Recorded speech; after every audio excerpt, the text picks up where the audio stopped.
Sangye chedan soke chanamla chanjo bado dani kyapsu chi daigi jinse gepe sanamke dola penche sangye du pocho. Jusqu'à l'éveil, je prends refuge en le Bouddha, le Dharma et la communauté suprême, la Sangha. Grâce aux deux accumulations réunies par cette session de discussion, puissais-je devenir un Bouddha pour le bien des êtres. Jusqu'à l'éveil, je prends refuge en le Bouddha, le Dharma et la communauté suprême, la Sangha. Grâce aux deux accumulations réunies par cette session de discussion, puissais-je devenir un Bouddha pour le bien des êtres.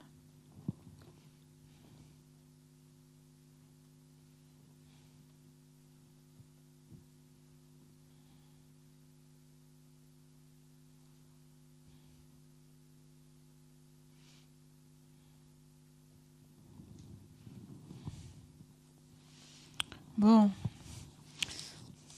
vous avez bien discuté, hein? Est-ce qu'il y a des questions ou quelque chose de difficulté pendant la session, pendant la discussion?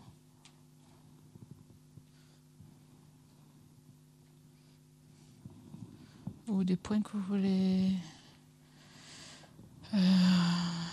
amener?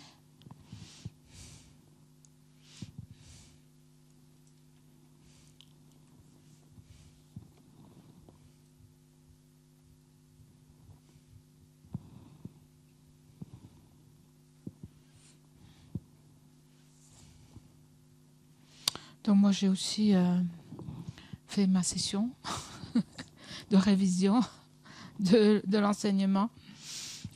Donc pour revoir un peu ce qui a été dit ce matin. Je vais terminer le chapitre sur la persévérance enthousiaste. Et donc, pour juste regarder en bref, le dernier point, c'était sur le plan. Je trouve que c'est bien le plan parce que ça donne les points principaux. C'était s'adonner à la mise en pratique de la conduite à l'aide de la mémoire et la vigilance.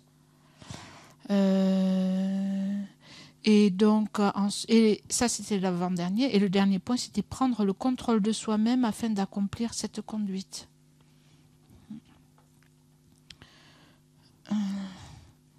Donc, c'était les strophes qui parlaient de la mémoire et de la vigilance.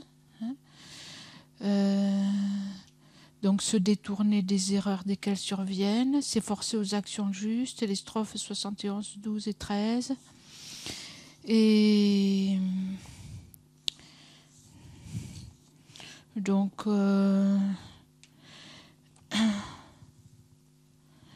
à la fin, juste je voulais relever ça, la strophe, donc il y avait, c'est à la page 32 du commentaire, prendre le contrôle de soi-même afin d'accomplir cette conduite.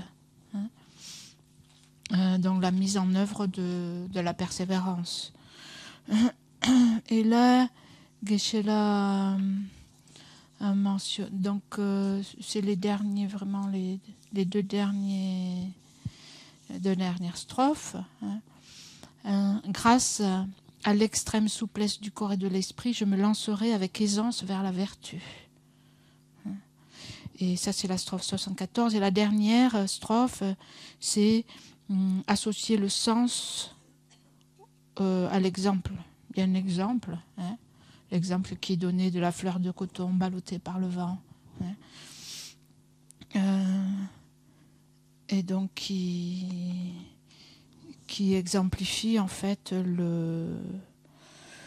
l'esprit qui est entraîné par l'effort joyeux. Je voulais revenir sur grâce à l'extrême souplesse du corps et de l'esprit, je me lancerai avec aisance dans la vertu.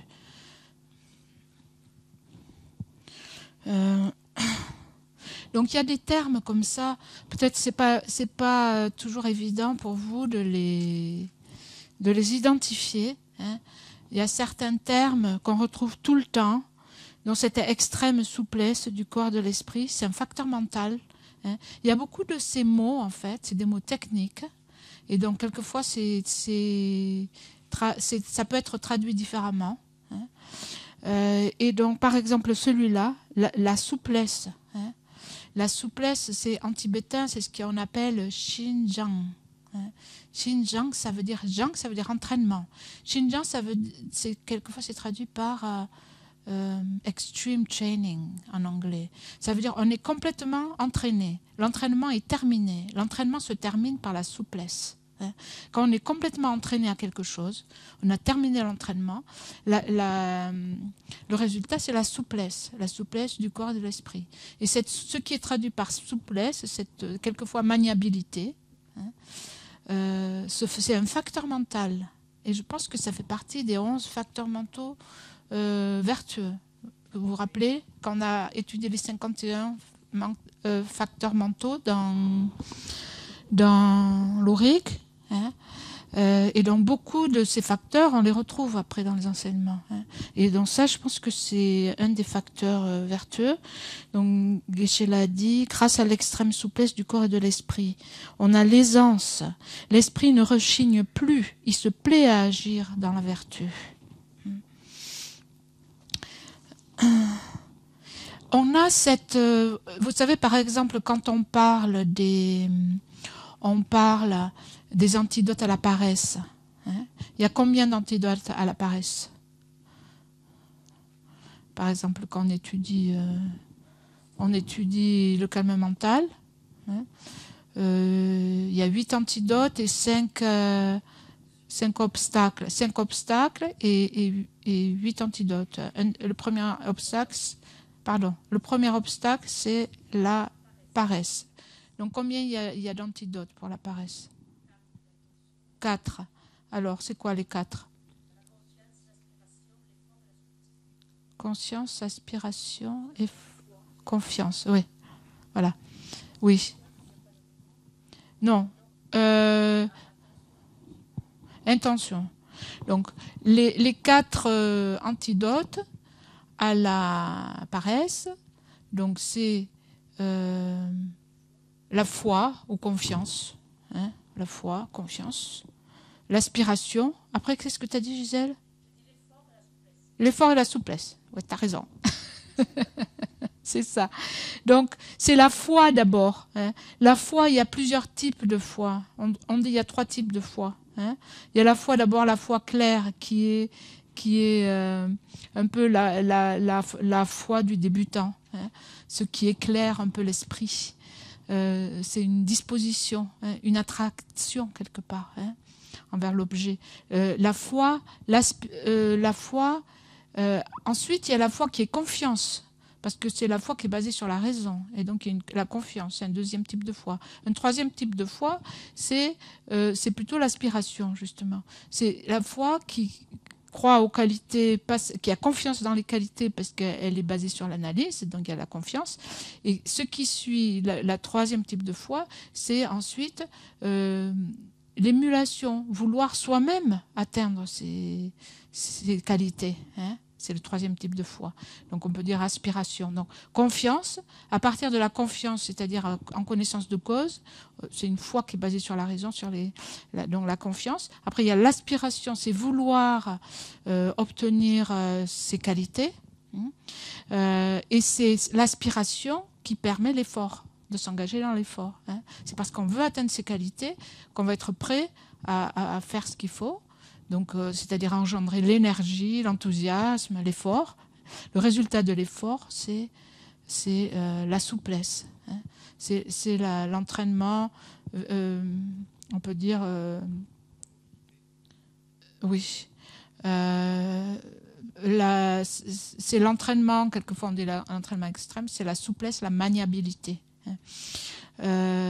Et en fait, quand on décrit aussi plusieurs facteurs, en fait, on dit que l'effort précède. Donc, grâce à l'effort, on a la maniabilité, hein, ou la souplesse, et c'est grâce à ça qu'on a la concentration. Hein. C'est ça qui mène à la concentration. C'est aussi un facteur pour atteindre Shiné. Je vais vous lire la définition de cette maniabilité, de cette de ce facteur mental, hein, de souplesse. Bon, je l'ai en anglais, je le traduis. Hein. C'est un facteur mental, hein, qui a pour effet de rendre l'esprit capable de s'appliquer à un objet vertueux. Et particulièrement, donc, interrompt la rigidité mentale et physique. Je crois que dans le texte aussi, quelque part, j'ai vu une note à la page 37 du commentaire, en fait. Xinjiang, vous voyez, page 37, la note numéro 2, en bas de la page. Xinjiang, il s'agit de l'un des 11 facteurs mentaux vertueux, donc une définition de Cornu.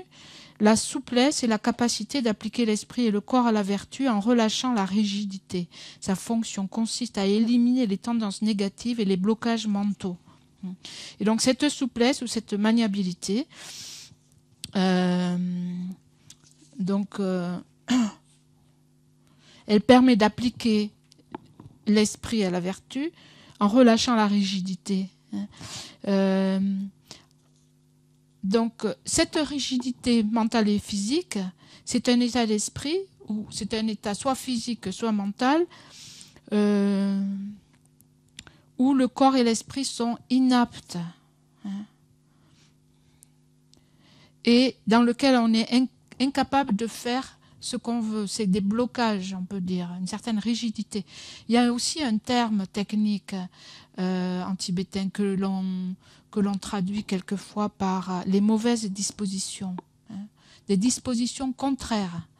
Hein, on a inscrit, c'est un peu inscrit, hein, dans notre corps et notre esprit qui sont contrôlés par le karma et l'ignorance, sont inscrits ces dispositions qui sont contraires quelque part à l'exercice de la vertu.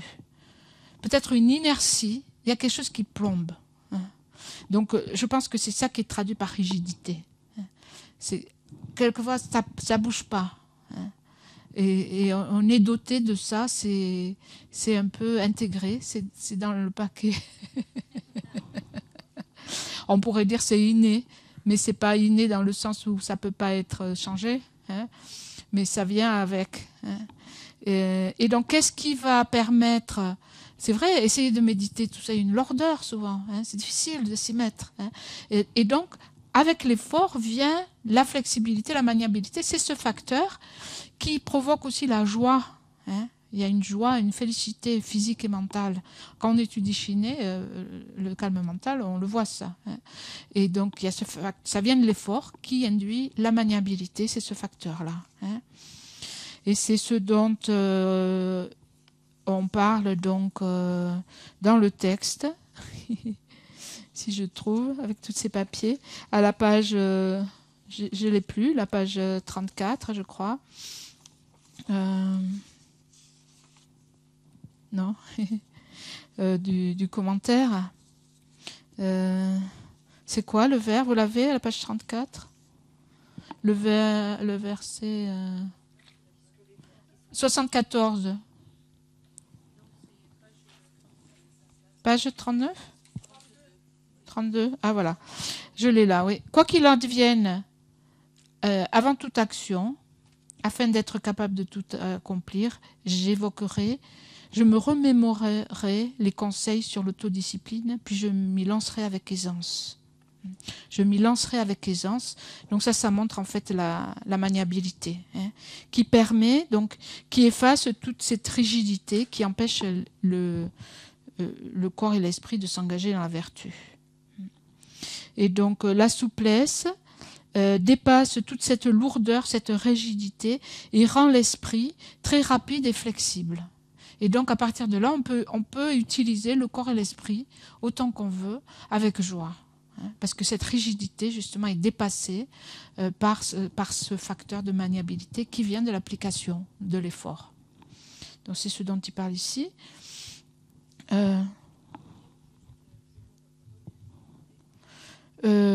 Oui, alors ça, c'est la correction de Valérie de ce verset 74. Hein. Alors, quoi qu'il advienne, avant toute action, afin d'être capable de tout accomplir, je me remémorerai les conseils sur l'autodiscipline. puis je m'y lancerai avec aisance. Là aussi, bon, j'évoquerai le serment de l'attention, je pense que c'est une erreur de traduction. Le serment, en fait, ce qu'elle a traduit par serment, c'est les conseils. Et l'attention, c'est ce facteur, c'est aussi un facteur mental que Valérie traduit par autodiscipline et qui fait partie aussi des facteurs vertueux. Hein.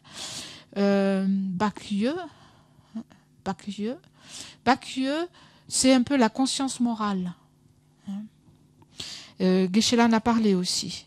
Là, il a dit l'autodiscipline. Hein. Reconnaître ce qui est conforme à une conduite appropriée ou non. C'est très important pour préserver l'éthique.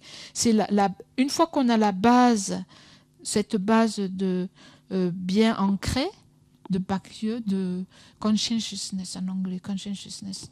Moi, je dirais la conscience morale, hein, ou l'autodiscipline, ça va très bien aussi. Hein. C'est un des facteurs vertueux. Et donc, ce mot-là qui est traduit par attention, c'est ça, en fait, l'autodiscipline, si on regarde le tibétain. Voilà. Donc, ça, c'était la fin du chapitre sur la persévérance. Et donc ensuite,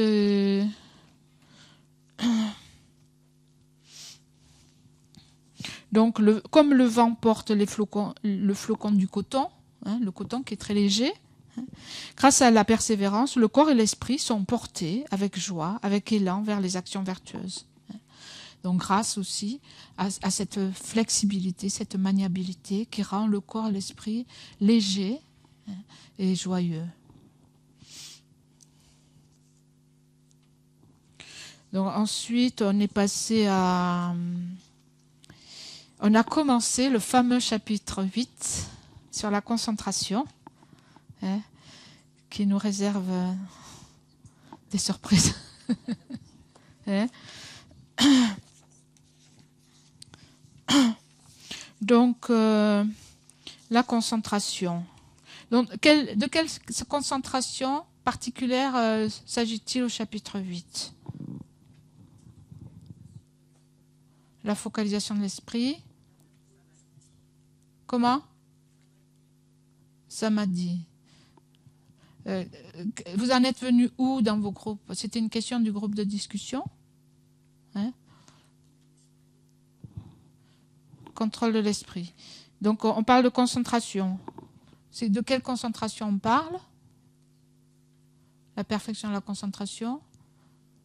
Je répète comme ça parce qu'il y a des gens qui sont derrière la caméra et ils ne vous entendent pas.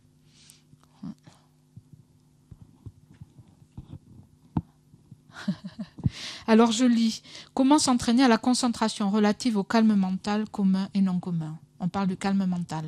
Hein ? Ici, la concentration, on parle du calme mental. C'est la concentration particulière du calme mental. Hein ? Dans le calme mental, qu'est-ce que c'est le calme mental ? Comment la définition ? Sérénité. Le calme mental, c'est un point, c'est one-pointed mind concentration. C'est la concentration à un point. Hein. On peut rester sur un objet. J'ai pas la définition exacte. C'est en fait, allez-y. Ah bon. Quand je parle, j'entends parler, mais quand je m'arrête, j'entends plus. Hein, c'est un écho. Ça m'est arrivé, ça. Vous savez ce que ça me rappelle ? Juste une histoire, c'est une petite histoire. Quand j'étais en Mongolie, j'ai travaillé dans les prisons. Et particulièrement, quand je pense que j'ai fait ça, je me demande comment j'ai fait, mais j'ai fait, je crois, presque une semaine de retraite avec 60 prisonniers dans une prison. On faisait des prosternations aux 35 Bouddhas, etc. Et ils étaient assez nombreux. Ben, ils étaient obligés, on les avait obligés. C'était une section, on les avait obligés. Mais bon, comme ils n'avaient rien à faire, ils étaient assez contents finalement de faire ça. Ils sont bouddhistes, hein, c'est des gens qui sont bouddhistes en principe de naissance, même s'ils ne savent pas trop ce que c'est. Mais bon, ils étaient assez contents plutôt que de rien faire. Et bon, c'était super. On a fait diverses activités. Donc, on a fait aussi les 35 Bouddhas avec les prosternations tous les matins. Vous les voyez. Et puis l'après-midi, pour moi c'était super, on faisait la transformation de l'esprit avec Omani Pemeo. Et pour moi c'est ça qu'il fallait parce que j'avais vraiment besoin de patience et de compassion. Et ce qu'ils faisaient, c'était que ils ont beaucoup d'entraînement pour faire tout ce qu'ils veulent et pour se débrouiller pour contourner les règles. Et donc ils parlaient. Ils parlaient pendant que je parlais, ils parlaient. Mais ce qu'ils faisaient, c'était que dès que je m'arrêtais, ils s'arrêtaient. Donc je ne pouvais jamais leur dire arrêtez de parler. Parce que ils parlaient quand je parlais et que j'exposais quelque chose, j'entendais. Dès que je m'arrêtais, tout le monde était comme ça. Et donc j'arrivais jamais à les prendre sur le fait. Et là, ça m'a rappelé ça. Parce que j'entendais des voix, dès que je me suis arrêtée, il n'y a plus personne qui parle.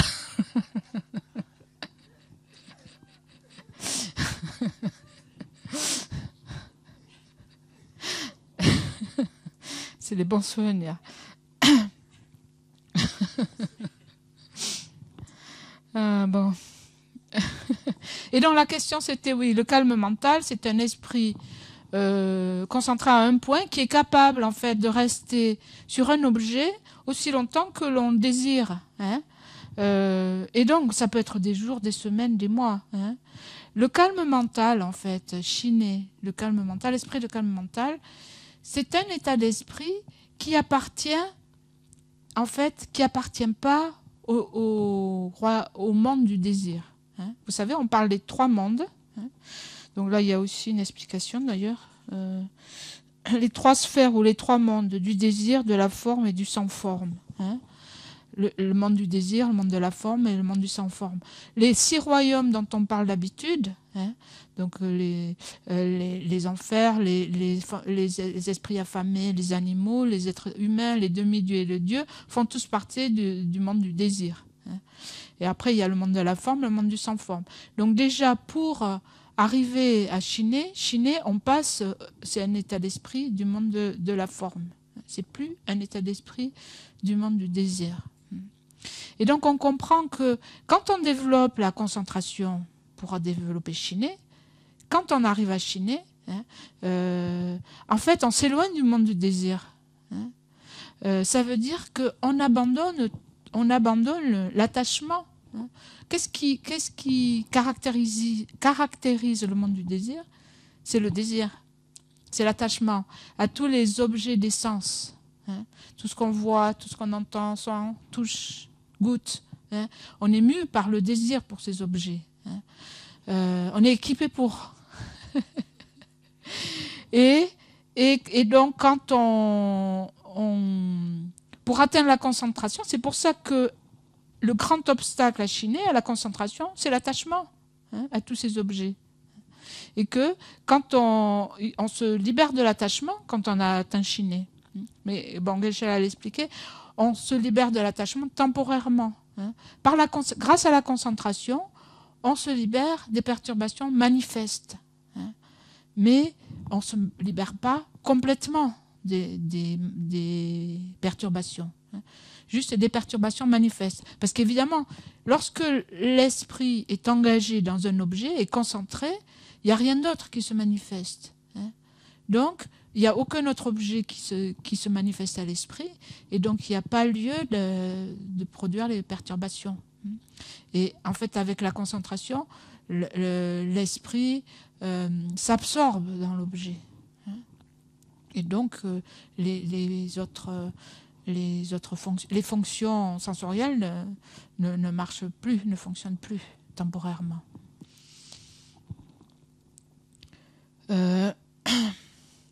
Donc, oui, la concentration ici relative au calme mental commun et non commun. Hein, parce qu'évidemment, la concentration, donc ou Shiné, c'est le calme mental.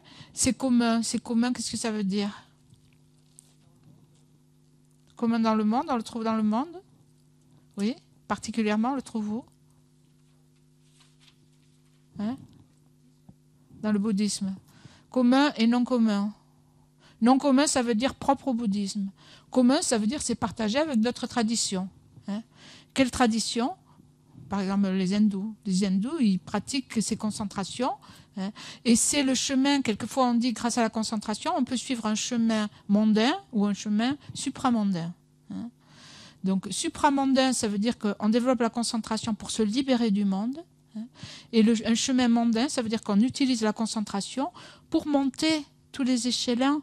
Hein. Après le monde du désir, il y a le monde de la forme. Le monde de la forme, il est catalogué, il y a les quatre concentrations, hein, Samten, les 4 niveaux de concentration. En fait, les 4 niveaux de concentration du royaume de la forme, ou du monde de la forme, et les 4 absorptions du niveau du sans-forme. Hein. Dans les textes, le vocabulaire, c'est celui-là qu'on utilise. Hein. Lorsqu'on parle les 6 mondes du royaume du désir, les 4 niveaux de concentration du monde de la forme et les 4 absorptions du sans-forme. C'est-à-dire différents niveaux dans ces domaines. Et en fait, les pratiquants on peut utiliser la concentration, on peut utiliser le calme mental et les états de concentration de l'esprit, hein, pour suivre un chemin mondain. Et c'est un chemin mondain qu'on appelle Chirac. Comment ça s'appelle? Chirac. En tibétain. Chi, ça veut dire paisible, et Rak, ça veut dire grossier. Hein. Et en fait, c'est un chemin... Comment? Hein?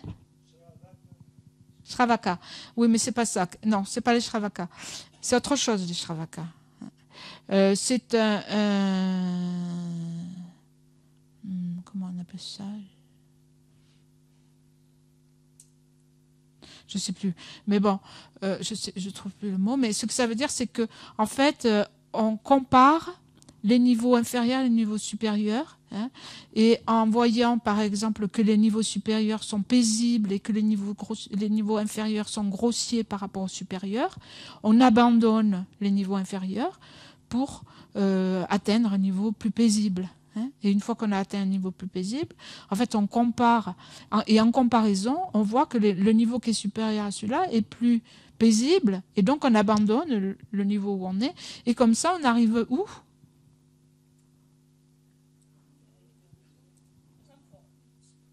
Au sans forme, oui. Donc, on passe par les quatre niveaux de concentration du monde de la forme. Après, on arrive au sans forme. Donc, pardon, on arrive au sans forme, donc aux différentes absorptions. Et qu'est-ce que tu dis? Oui, voilà, on arrive aux absorptions et on arrive jusqu'où là? Au pic du cycle des existences, au pic du samsara. Le niveau le plus élevé, le plus raffiné dans l'existence cycliste, ça s'appelle le pic, le sommet du samsara. Mais après, une fois qu'on est arrivé là, il n'y a plus rien pour comparer. Hein, c'est le niveau le plus subtil. Et donc, c'est les niveaux des dieux. Hein, c'est des niveaux d'absorption. En fait, les 4 niveaux... si vous avez écouté, par exemple, Lama-Zopa Rinpoche, il a fait allusion à ça pendant l'enseignement. Hein. Il a parlé des... comment ça s'appelle, conscience illimitée. Hein, je ne sais plus maintenant. Il y a le néant. Hein. Il y a 4 niveaux, ils ont déjà des noms, ces absorptions, maintenant je ne me rappelle plus. Espace illimité, conscience illimitée, le néant, et je ne sais plus, mais c'est ces niveaux. Comment? Ni pensée, ni non-pensée. Et donc on arrive au sommet du samsara, mais une fois qu'on arrive là, par ce chemin mondain, hein, on se libère dans des niveaux plus grossiers pour arriver au niveau plus subtil, mais on va pas plus loin. Hein, parce que il n'y a plus rien, par ce chemin, il n'y a plus rien à comparer de plus subtil ou de plus paisible que ça. Hein. Et donc ça, c'est des êtres donc, qui renaissent à ce niveau-là, vivent pendant des éons, on est pendant très longtemps absorbés dans cet état, hein, mais ils n'ont pas, parce qu'ils n'ont pas atteint la libération, ils sont toujours dans le samsara, parce qu'ils n'ont... Qu'est-ce qu'il faut pour atteindre la libération? Qu'est-ce qu'il faut pour atteindre la libération? L'esprit d'éveil. c'est quoi? Alors, ça, on l'a dans la bodhicitta, l'esprit d'éveil, c'est pareil. Quand vous avez, par exemple, donc là, on l'a identifié l'antidote qui permet d'abandonner l'attachement. C'est la strophe 4 à la page 37. Sachant que c'est la vue supérieure bien associée au calme mental qui détruit tout à fait les perturbations. Les perturbations, c'est la cause, la racine du samsara, la raison pour laquelle la racine du samsara, c'est quoi? L'ignorance, l'attachement, l'aversion. C'est toutes les perturbations, toutes les perturbations de l'esprit, toutes les émotions perturbatrices qui viennent de l'ignorance. Tout ça, c'est les obstacles à la libération. L'ignorance et tout ce qui en découle. Donc l'attachement, l'aversion, la fierté, l'orgueil, la jalousie, etc. Tout vient de l'ignorance. Tout ça, c'est la cause, c'est la racine de l'existence cyclique. Pour s'en libérer, il faut... Voilà, la sagesse qui réalise la vacuité. Et c'est comme ça qu'on sort. Et c'est ça le chemin supramondain. Donc, le calme mental... dans la voie bouddhiste, non commune, ça veut dire qui est propre aux bouddhistes, on utilise le calme mental en association avec la vue supérieure qui réalise la vacuité. Et c'est ça qui va libérer. Alors que le calme mental commun avec d'autres pratiquants, comme par exemple des pratiquants hindous, qui développent des états de concentration très élevés, mais qui n'ont pas, ces états de concentration, de calme mental, ne sont pas associés à la vue profonde, à la vue supérieure, qui réalise la nature des choses, de la réalité, la vacuité, et donc ça n'est pas libérateur. C'est clair?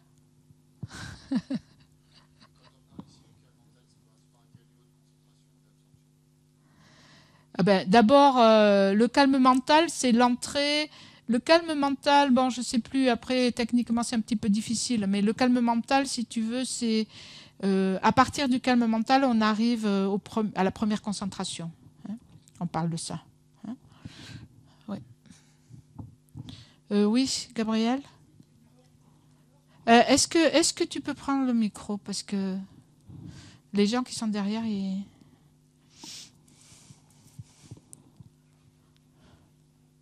Est-ce qu'on peut les faire tourner un peu plus vite? Oui. Oui. Il y a une erreur qui a été dite tout à l'heure, c'est-à-dire on peut sortir du samsara sans l'esprit d'éveil, en fait. Oui, exact. C'est une erreur qui était dite à l'instant. Parce que si exact. on a l'état de rate, on n'a pas l'esprit d'éveil, mais on est sorti du samsara. Oui, oui, exactement. Oui, la méthode pour se libérer, c'est pas l'esprit d'éveil, exactement. Avec la méthode seule, c'est-à-dire avec seulement l'esprit d'éveil, en fait, on ne se libère pas du samsara. C'est avec la sagesse qu'on se libère du samsara. Donc la sagesse, c'est ce qui permet de se libérer des obstacles à la libération. Et ce qui permet de se libérer des obstacles à l'omniscience, c'est-à-dire à atteindre la bouddhéité, c'est la sagesse et la méthode ensemble, c'est-à-dire la sagesse qui réalise la vacuité, soutenue par l'esprit d'éveil. Et parce que la sagesse qui réalise la vacuité est soutenue par l'esprit d'éveil, la bodhicitta, finalement, donc les mérites sont beaucoup plus grands, et donc cet esprit de sagesse est beaucoup plus fort et peut éliminer plus. Pas simplement les obstacles à la libération, mais aussi les obstacles qu'on dit à la connaissance ou à l'omniscience. Donc ça, vous devrez le savoir, je pense, depuis le temps, non? Parce qu'on l'a appris déjà dans le Lamrim. Bon.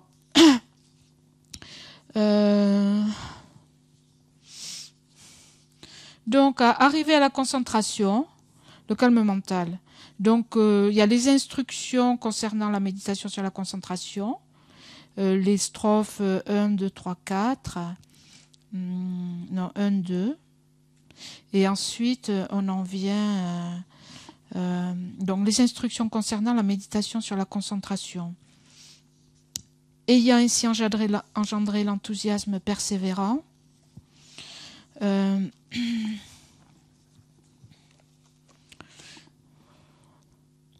place mon esprit en samadhi, l'homme dont l'esprit est distrait loge entre les crocs des perturbations. Il est nécessaire d'accomplir le calme mental. Hein. Même avec l'effort, on va s'engager dans la vertu, mais sans la concentration, ce sera très difficile de pouvoir focaliser l'esprit et de pouvoir vraiment avancer sur le chemin. Pourquoi? Parce que l'esprit est complètement distrait. Si on regarde notre esprit, on est incapable de focaliser l'esprit. Donc notre esprit est très faible quelque part. Hein. Bon, un exemple, c'est pareil. Un muscle. Si j'ai un muscle tout mou, tout faible, je ne vais pas pouvoir faire grand-chose. Donc pareil, un esprit focalisé, concentré, est indispensable hein, pour avancer. Donc c'est la 5e perfection hein, pour avancer sur la voie. Aussi pour développer la sagesse qui réalise la vacuité, c'est indispensable d'avoir la concentration. C'est pas possible d'avoir la sagesse sans la concentration. Donc c'est de ceux dont on parle ici. Donc il y a ce que Claire partout a traduit par absorption. En effet, il y a un autre mot pour absorption. Hein. Donc c'est vrai, c'est pas très judicieux. Valérie l'a traduit, a utilisé le mot samadhi, gardez le mot sanskrit. Normalement, une des traductions. Donc il y a 2 mots qui quelquefois on peut mélanger. Hein.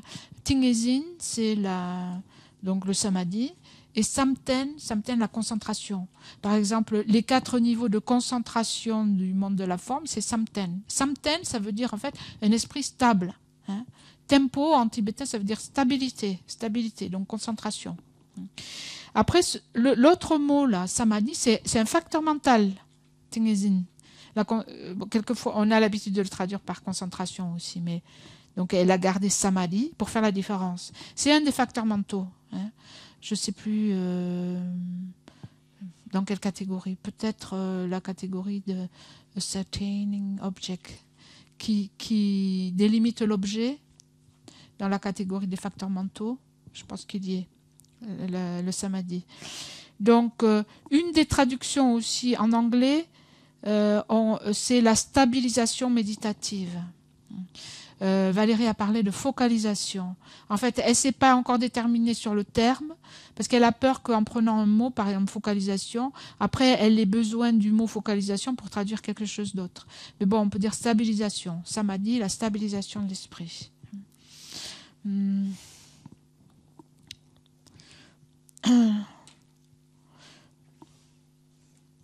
Oui.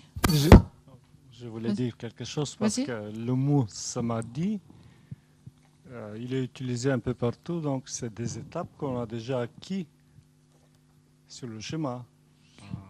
Là, c'est la stabilisation, mais dans d'autres contextes, on va retrouver le mot samadhi qui est autre chose. Oui, après, il faut regarder le contexte. Voilà. Ici, on parle de ce texte, de cette tradition. Samadhi, c'est tingezin, c'est un facteur mental, c'est une fonction de l'esprit qui peut se concentrer, tu vois. Après, évidemment, si tu lis, par exemple, des livres zen ou autre chose, après, il faut que tu vois dans le contexte de quoi il parle. Je veux dire, ça, on n'est pas responsable de la façon dont il l'utilise. Mais il faut toujours voir le contexte. Hein. C'est sûr. Donc, grâce à l'isolement du corps et de l'esprit, la distraction, point ne survient. Donc, le point ici, c'est que donc l'esprit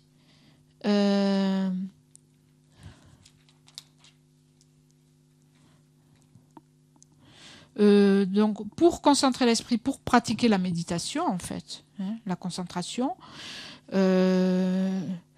comment abandonner la distraction, hein, en fait comme il dit, l'homme dont l'esprit est distrait loge entre les crocs des perturbations. Si on laisse l'esprit vagabonder comme il le fait, dans quoi il s'engage? Dans des tas de perturbations mentales. Et donc, comment abandonner la distraction? Grâce à l'isolement du corps et de l'esprit. Ici aussi, il y a un mot que Claire traduit toujours par cohu. hein. Vous le voyez par exemple plus tard,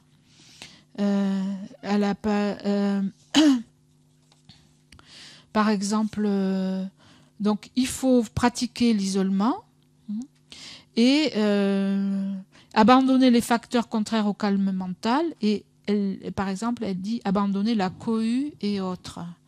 Donc le terme que Claire traduit par cohue, hein, en fait, on le traduit par activité mondaine ou distraction mondaine. Et pourquoi elle traduit ça par cohue? Parce que le contexte, si je comprends bien, ce mot tibétain, en fait, ce qu'il veut dire, c'est un endroit où il y a beaucoup d'agitation et beaucoup d'activités mondaines. Si on voit, par exemple, dans le contexte, par exemple, comme au Tibet, où il y a des méditants qui sont dans des grottes, hein, et donc, quand on descend dans les villages et tout ça, il y a le marché, il y a le bazar. Hein, et c'est là que tout se passe. Et c'est ça, la cohue. Hein, ce qui veut dire, en fait, un endroit où il y a beaucoup de gens, où il y a beaucoup de choses qui se passent, du business, du commerce, plein d'activités, où il y a beaucoup de gens, donc où il y a beaucoup de cohue, en fait. Hein. Donc c'est pour ça qu'elle a traduit cohue, mais en fait, ça veut dire les activités, les distractions. Parce que dès qu'on est dans un endroit où il y a beaucoup de gens, où il se passe plein de choses, on est pris dans des tas d'activités. Hein. Donc c'est ça, la cohue. Et donc, s'il y a moins de dispersion, le sens du dharma va s'élever plus facilement. Geshe-la a cité Togme Zampo dans les 37 pratiques des bodhisattvas. Et donc à ce sujet-là, je voulais vous recommander aussi ce livre. C'est un livre, un commentaire, Suivre l'exemple des bodhisattvas, de Geshe Jampate Chok, qui est un commentaire sur les 37 pratiques des bodhisattvas. Où il parle beaucoup de choses. Hein, il parle des quatre nobles vérités, il parle du refuge. Et bon, c'est un commentaire de Togme Zampo, en fait. Je vais vous lire cette strophe que dont Geshe-la en parlait ce matin. Togme Zampo, c'est la strophe 2, je crois. Renoncer à son pays natal. L'attachement aux proches nous agite comme les flots. La haine envers les ennemis nous brûle comme les flammes. L'obscurité de l'ignorance nous fait oublier ce qu'il faut adopter et rejeter, renoncer à son pays natal et la pratique des bodhisattvas. Donc un peu de commentaires. Pour pratiquer avec pureté, il vaut mieux ne pas vivre à proximité des gens qui nous sont chers, les parents et les amis. La sagesse nous dicte de fuir de tels lieux, car en habitant avec ces personnes, notre attachement pour elles se manifestera sans cesse. Nous perdrons beaucoup de temps et d'énergie à les accompagner par-ci, par-là et à savourer ces bons moments. De plus, pour satisfaire nos proches, nous devrons nous impliquer dans de nombreuses tâches. S'ils sont critiqués ou maltraités, nous essaierons de les venger, même si nous ne sommes pas directement concernés. Au lieu de cultiver la patience, l'amour, la compassion et la sagesse, notre temps et notre énergie seront consumés par l'attachement, la colère et les actions que ces émotions engendrent. Cela ne sera ni bénéfique à nous-mêmes ni à autrui. Il est donc conseillé de ne pas demeurer en un lieu où la colère et l'attachement s'éveillent constamment et violemment. Nous devons choisir un endroit tranquille, avec le moins d'agitation extérieure possible. Les perturbations internes y seront naturellement moindres. C'est pour cette raison que moines et moniales vivent dans des monastères et les yogis partent dans la montagne ou autres lieux désolés. Et le verset suivant, s'en remettre à la solitude. À l'écart des objets néfastes, les émotions diminuent progressivement. À l'abri des distractions, les activités vertueuses croissent naturellement.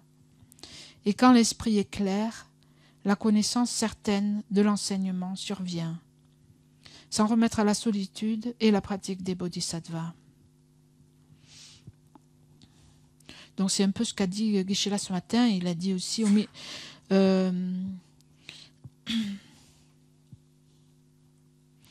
moins il y a de dispersion, plus le sens du dharma va s'élever facilement. Plus l'esprit va être clair. Moins de perturbations, plus de clarté, et donc la connaissance, la certitude de l'enseignement va monter, va se produire. Si on est en solitude, c'est ça qui se passe. Une fois qu'on a purifié un petit peu. Donc je vous recommande ce livre. C'est à la page 75. Ah non, ça c'est... Oui, là j'étais en train de lire ce livre, page 75. Ouais. Le titre c'est « Suivre l'exemple des bodhisattvas ». C'est les éditions Vajrayogini. Donc ça c'était le début du commentaire. Je renoncerai au monde et rejetterai pleinement les superstitions. Pareil, Claire a utilisé le mot superstition. C'est aussi un mot. Valérie a utilisé les pensées discursives. En fait, ce mot namtok, je suppose que c'est namtok. Namtok, c'est les conceptualisations. Les pensées discursives. Namtok, ça peut s'appliquer aussi pour un esprit, pour le concept. Ça veut dire avoir beaucoup d'idées. Donc on peut le comprendre, ce mot, pensée discursive, conceptualisation, les fabrications mentales. Tous les trucs, le petit vélo dans la tête. Tous ces concepts, toutes ces histoires qu'on se raconte tout le temps. Donc il faut pacifier ça. C'est ça qu'il faut pacifier pour développer la concentration. Donc je renoncerai parce que évidemment plus on est impliqué avec des personnes et avec des activités, plus ça génère en fait de pensée. Il faut de penser, on fait des plans, on pense à ceci, à cela, c'est naturel.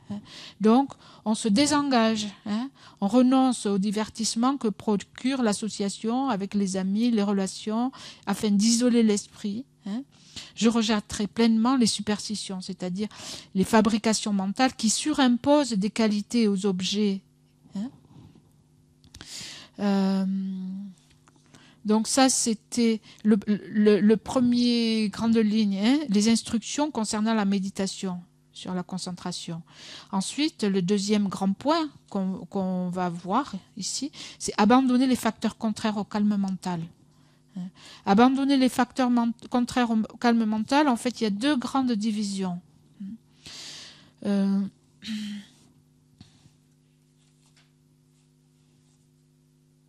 La première, c'est abandonner les distractions mondaines, c'est-à-dire la cohue. Et le deuxième, c'est de quelle façon l'abandonner. Non, pardon. Abandonner les facteurs contraires au calme mental, il y a abandonner la cohue, les activités mondaines. La cohue, c'est une bonne image d'ailleurs. Mais il faut savoir ce que ça veut dire. Et le deuxième, c'est abandonner les conceptions erronées, qui viendra plus tard. Abandonner les conceptions erronées, ça va commencer à la strophe 38, au bas de la page 49 du commentaire. Donc jusque-là, jusqu'à la strophe 38, en fait, on parle de ça, abandonner les distractions mondaines et s'en remettre à la solitude.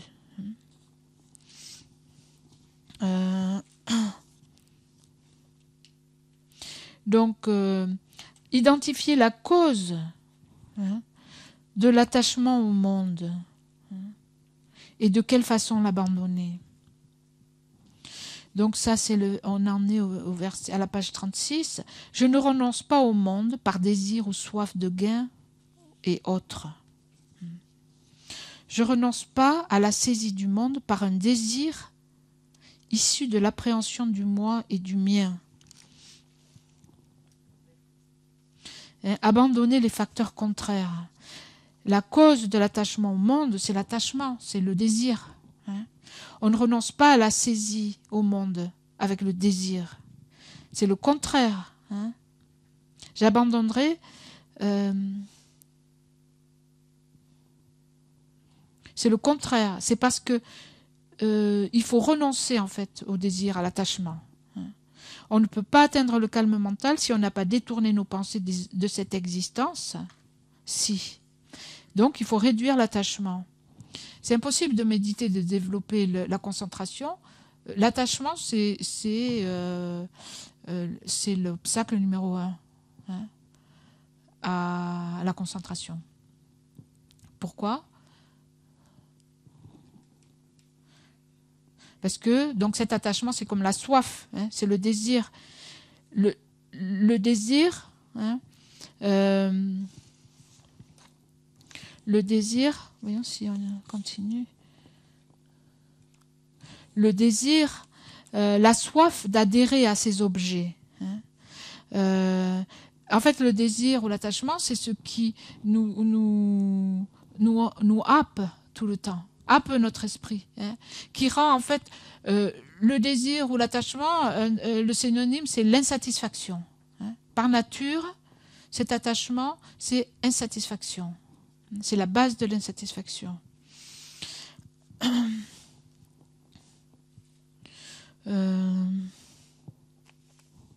Donc, si on regarde par exemple la définition, l'attachement, c'est aussi un des facteurs mentaux, un des 6 facteurs de perturbation de base, je pense.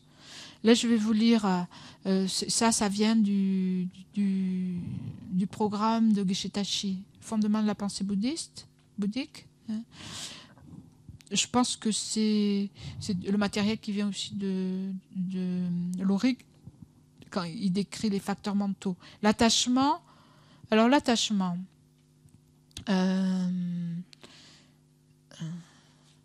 peut s'élever envers n'importe quel objet. Il y a de nombreux niveaux différents d'attachement. Il y a des niveaux très subtils et très grossiers. Geshe Rabten dit « L'attachement se développe parce que nous concevons de manière erronée un objet comme étant plus attractif et agréable qu'il ne l'est réellement. L'esprit exagère le caractère attractif d'une chose ou d'un événement et il s'ensuit un fort intérêt et un désir pour cet objet. Une caractéristique de l'attachement, c'est qu'il s'élève à la suite d'une exagération. Il y a une exagération. L'objet, c'est comme l'objet devient irrésistible avec l'attachement. Mais en fait, c'est pas la vérité. L'objet n'est pas comme ça en réalité. Si l'objet était comme ça en réalité, ça veut dire que tout le monde serait amoureux, par exemple, de la même personne. Ça veut dire qu'on serait toujours amoureux aussi. Même quand on divorce après et qu'on ne veut plus la voir. Si l'objet était vraiment comme ça, il serait toujours comme ça. Ça montre que c'est juste... c'est comme porter des lunettes roses. On voit l'objet d'une façon, mais en fait, c'est pas la réalité. Donc, il y a l'exagération dans que ce soit l'attachement ou l'aversion. Il y a l'exagération. À partir de cet objet, il nous a souri, il a fait quelque chose. Et tout d'un coup, on exagère, on voit tout juste à partir de là, comme je la disais. Même les défauts, c'est beau. Donc ça, c'est l'attachement. Et donc, est-ce qu'on l'a, cet attachement ? Il est omniprésent. Il est partout. Donc, il faut le reconnaître. L'esprit exagère le caractère attractif d'une chose ou d'un événement. Il s'ensuit un fort intérêt. C'est une conception fausse qui peut s'élever par rapport à tout objet. Donc, envers quoi on peut avoir de l'attachement ? Par exemple. Jusqu'au mal. Une idée, une personne, un objet, un animal, un vide. Bon.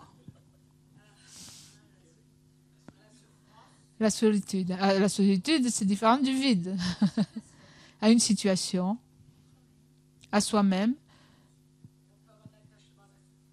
l'attachement à la souffrance, à soi-même. On peut avoir l'attachement à son corps, au corps de quelqu'un d'autre, à nos possessions, aux possessions de quelqu'un d'autre, à nos idées, à un statut, à une position, hein, à l'argent, oui, tout ça, hein, à ce qu'on peut croire avoir pour qualité, ouais, à soi-même. Donc tout ça. Pour alimenter l'attachement pour un objet, il n'est pas nécessaire que celui-ci ait un caractère attractif essentiel. Donc, ce facteur mental peut facilement projeter une fausse image sur un objet et s'y agripper, désirant ardemment posséder cet objet. En tant que condition contributrice, l'attachement agit pour la production continuelle du mécontentement. Nous exagérons l'attrait de l'objet. Comme l'attachement s'intensifie, il en résulte que si l'objet n'est pas obtenu au moment voulu, la situation peut nous devenir intolérable, parce qu'on n'a pas l'objet. Et si nous possédons l'objet, la peur de le perdre peut advenir. Même si l'objet est obtenu, il est de la nature de l'attachement de se transformer tôt ou tard en insatisfaction. L'objet ne suffit plus ou n'est plus assez bien. Donc c'est la nature de cette... la Mazopa aussi dit, en fait, on croit que suivre le désir, ça va nous amener la satisfaction. C'est ça qu'on cherche. Mais en fait, par nature, suivre le désir, l'attachement, par nature, ça amène l'insatisfaction parce que c'est la nature de cet état d'esprit, d'être insatisfait. Comme boire de l'eau salée.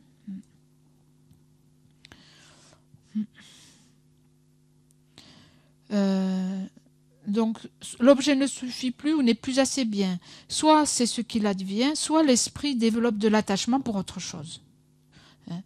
Soit on passe à autre chose. Soit on est frustré, soit on en trouve un autre. Ben oui. Donc un autre, et puis bon, on se fatigue, on trouve autre chose. Si on remonte... le processus peut prendre différentes formes, mais le schéma de base est celui d'un désir de plus en plus insatiable. Si on remonte le processus, nous trouvons que l'attachement a pour origine l'ignorance fondamentale de la façon dont le soi et les choses existent véritablement. Donc voilà.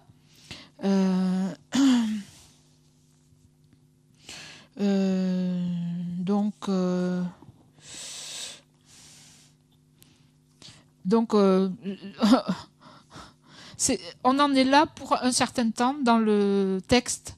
Hein, on va voir ça en profondeur. L'attachement, parce que c'est le gros sujet de ce chapitre en fait. Identifier la cause de l'attachement, hein, l'attachement qui est le grand obstacle à la concentration, de quelle façon l'abandonner, identifier son antidote et mode pour engendrer cet antidote. Donc, c'est ce qui a été dit ce matin. Hein. La méthode pour engendrer l'antidote, abandonner l'attachement envers les objets animés et les êtres vivants. Des êtres éphémères à des êtres éphémères s'attachent éperdument.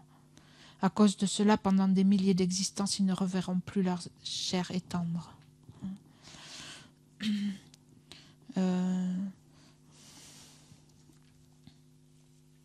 La nature de l'objet et de la personne qui s'attache, c'est l'impermanence et la souffrance. En fait, à quoi bon, hein, pour des êtres éphémères s'attacher à d'autres êtres éphémères? C'est vain. Hein.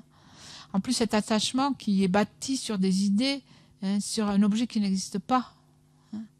Et comment on peut avoir la satisfaction et le bonheur de cette façon-là? Donc c'est une recherche vaine. Et donc, voir la nature d'impermanence et de souffrance de l'objet et de soi-même, hein, permet en fait de diminuer et de dépasser l'attachement. Donc, avec l'attachement, on est toujours insatisfait, il y a toujours des déconvenus. Hein, et ça, depuis de nombreuses vies passées, et si on ne change pas, pendant de nombreuses vies futures. Il n'y a rien à récolter de l'attachement. C'est quelque chose de vain. Geshe-la disait, on peut aussi appliquer ça à l'aversion. hein, des êtres éphémères qui s'attaquent à des êtres éphémères. Hein. À quoi ça sert, hein? C'est vain et ça ne crée que de la souffrance. Hein.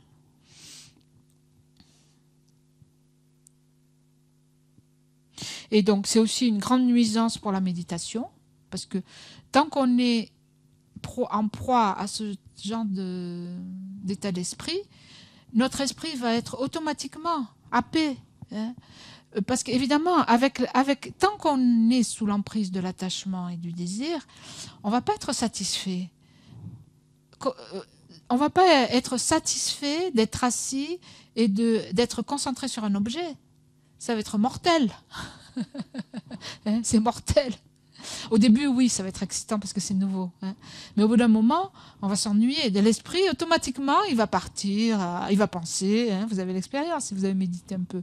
Et ceci, et cela, et chez moi, et mon ami, et mon ennemi, hein, et tout. L'esprit n'arrête pas. Il cherche à se nourrir. Hein. Et tout ça, c'est des perturbations. Hein.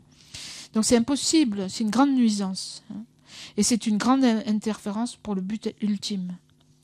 Donc voilà. 38.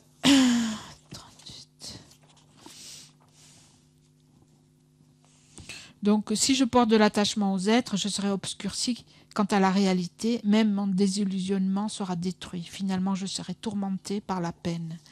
Et je voulais vous lire, parce que Geshe-la, on va en terminer là, hein, pour terminer. Geshe-la a donné cette citation, une citation de l'ode aux réalisations de la Matsongkhapa. Le calme mental sera accompli en se détachant du monde. Donc l'ode aux réalisations, c'est le lamrim le plus court. Hein. Si vous vous souvenez bien, la Matsongkhapa a écrit 3 lamrim. Hein. Il y a le lamrim Chenmo, c'est le grand lamrim. On ne l'a pas en français, il existe en anglais, le lamrim Chenmo. Je pense que le commentaire de Geshe Sopa, hein, qui a été traduit en français, a plusieurs tomes. Les 2 premiers tomes sont sortis, c'est traduit par les éditions Vajrayogini. Hein, c'est un commentaire très détaillé. Je pense que ça se base sur le lamrim Chenmo, le grand lamrim de la Matsongkhapa. Ensuite, il y a le lamrim plus court, que quelquefois on appelle l'intermédiaire, et c'est celui qu'on a étudié dans le premier module du Peba, hein, lamrim Dring, c'est-à-dire Dring, ça veut dire intermédiaire, quelquefois on l'appelle le petit lamrim, mais il y en a un plus court, et le plus court c'est l'ode aux réalisations, qui fait quelques pages. Hein. Et donc Geshe-la aime beaucoup citer ce texte. Et la strophe, donc l'ode aux réalisations, vous le trouvez aussi à la boutique, je pense, je ne sais pas si c'est toujours édité. Il y a un commentaire, je pense, je ne sais pas si c'est Dakpo Rinpoche ou Ling Rinpoche de ce poème. Je pense que Geshe-la le commente aussi assez couramment. C'est le plus petit avec tous les sujets. Et donc Geshe-la a cité la strophe sur la concentration. Donc je l'ai retrouvée, je vais vous la lire. La concentration est le roi qui gouverne l'esprit. Donc, placée sur un objet, elle est inébranlable, tel le mont Sumeru. Dirigée, elle se porte sur les objets vertueux et elle entraîne un immense bonheur par une aisance totale du corps et de l'esprit. Sachant cela, les grands méditants maintiennent sans relâche l'absorption qui anéantit l'ennemi, la distraction. Le maître vénérable pratiqua ainsi, et moi qui aspire à la libération, je ferai de même.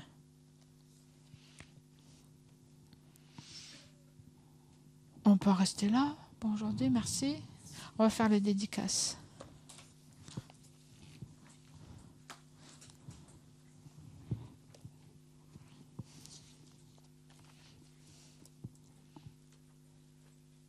Page 91.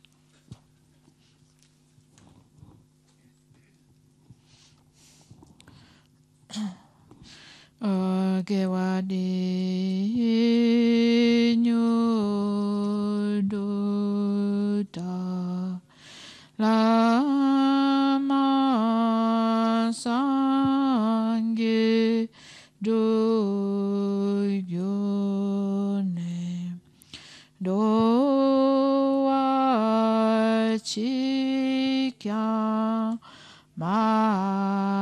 lupa de sala ge pa sho janju sen shorim boche ma ke pa nam ke gyuchi ke pa nyam pa me pa ya gone gondo pa wa sho Toni tawa rinpoche ma ke pa nam ke gyuchi ke pa nyam pa me pa ya gone gondo pa wa sho agarira we ko we shinka dependandeo malu joene Jerizil wantending ganso isha pesite Badu tangoichi do sujan shinjan gangye dancing kyung bell konze do boje Chosungu elementu ju pada soduchi nandu shatan shum je la mekote raptan Chenangka chen Joshu ke patang Lo zanden bedeme saso Gejo emunsa Tatu ne Gyoichi Doninen Jezon Dujukbe Lanche Chesense Ganchen Tandurgan Chanape Moten Ganso La Sawadepso Shedan Lundu Sho